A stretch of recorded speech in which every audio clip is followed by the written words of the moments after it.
పంజగుట్ట అడవుల్లో భద్రతా బలగాల బాంబుల వర్షం 28 మంది మావోయిస్టులు చనిపోయినట్టు సమాచారం.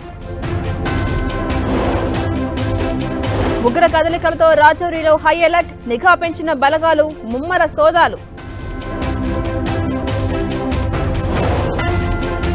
ఫ్లైట్స్ రాకపోకలపై ఖచ్చితమైన సమాచారం అందించండి, విమానయాన సంస్థలకు డీజీసీఏ అడ్వైజరీ. కయ్యానికి కాలు దూతోన్న పాక్ ప్రధాని, ఏ ముప్పునైనా ఎదుర్కొనేందుకు సిద్ధమన్న షహబాజ్.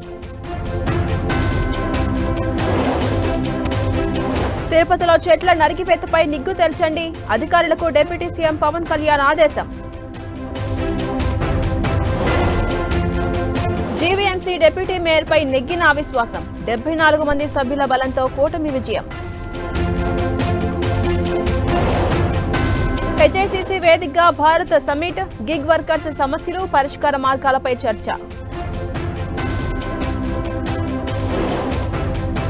ఎన్డీఎస్ఏ నివేదికతో బీఆర్ఎస్ డొల్లతనం బయటపడింది. కాళేశ్వరం కథ త్వరలోనే అందరికీ తెలుస్తుందన్న కోమటిరెడ్డి. దిగొస్తున్న బంగారం ధర 98,000కు చేరిన 10 గ్రాముల గోల్డ్ రేట్.